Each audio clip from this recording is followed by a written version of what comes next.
The Legend of Zelda is one of the founding pillars and the father of all adventure exploration games. Even the very first game on the NES simply threw you into a world with one single task: defeat Ganon and drive evil from the land. With every new entry, the journey of Link was retold, always with new details and epic elements. The story became more engaging because of this, however, the freedom gradually disappeared from the games. Only rarely can you truly explore the world freely, since there is almost always a pretty fixed path through Hyrule. And this never really made sense to me. Why is there this massive open world that is constantly locked away behind invisible walls and immovable boulders? The original DNA of forging your own adventure, which was established in the very first Zelda game, faded more and more with each new installment. Until Nintendo decided to start over,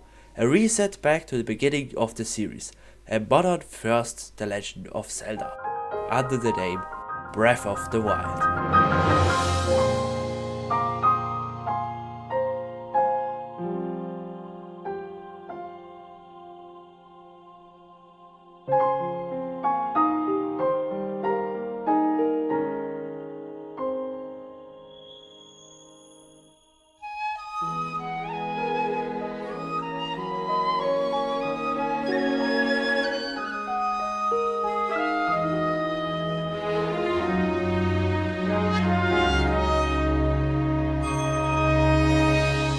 Old rules were shattered and new ones were created to bring this game to life. Link no longer wears green. Suddenly the hero is dressed in blue. Swords, shields and bows became an active resource, and the iconic music was replaced by sparse piano melodies. A lot was lost, so that a lot of new things could be created. It was a huge risk, but it worked, at least in part, because Breath of the Wild is absolutely not a perfect game, but it was something new and something of its own. Yet the original story still stands at the very forefront. Link is thrown into an unknown world with the single mission of defeating Ganon and driving out the evil.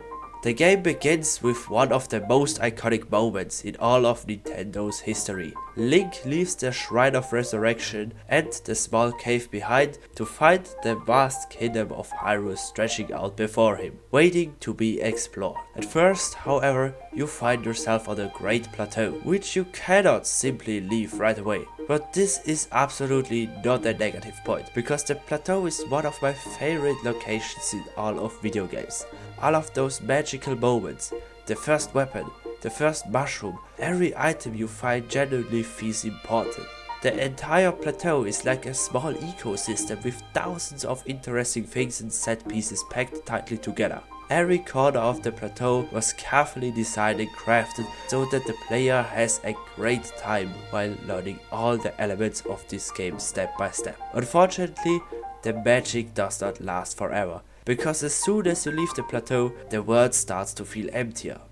This is something I noticed very frequently during my playthrough for this video. As Link, you are not exactly the fastest traveler, and the horse does not always reach every spot either. And then there are these very long, empty stretches, roads with nothing on the sides, fields without a single flower to pick up. You have to give the player something to do. Many other games solve this with a highly detailed world, so you have time to look at everything and take it all in. Zelda, however, is rather simple, with blurry textures and basic 3D models. The game does not look bad because of this. It's simply an art style that does not rely on a lot of fine detail. But because of that, these long stretches often feel genuinely exhausting to travel through.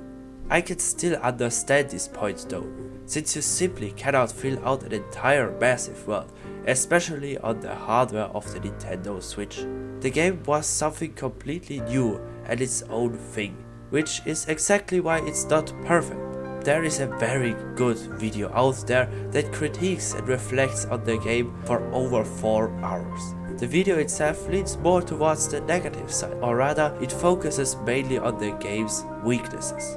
When I came back from that for our journey, my perspective of the game had already shifted quite a bit, because I had been given such a different angle on it. Still, I was of course able to continue enjoying the game and play through it again for this video. However, for a long time I was not sure whether it would earn a spot on this list. The story of Breath of the Wild is told in a very fragmented way. Link wakes up 100 years after a great catastrophe with no memories whatsoever. Over the course of the plateau, however, it's explained to him that he is destined to defeat Ganon and drive out evil. And we can actually do that immediately after leaving the plateau. Breath of the Wild lets you march straight to the final boss right away. Of course, a regular player will not survive that fight, but with the right strategy, it's entirely possible.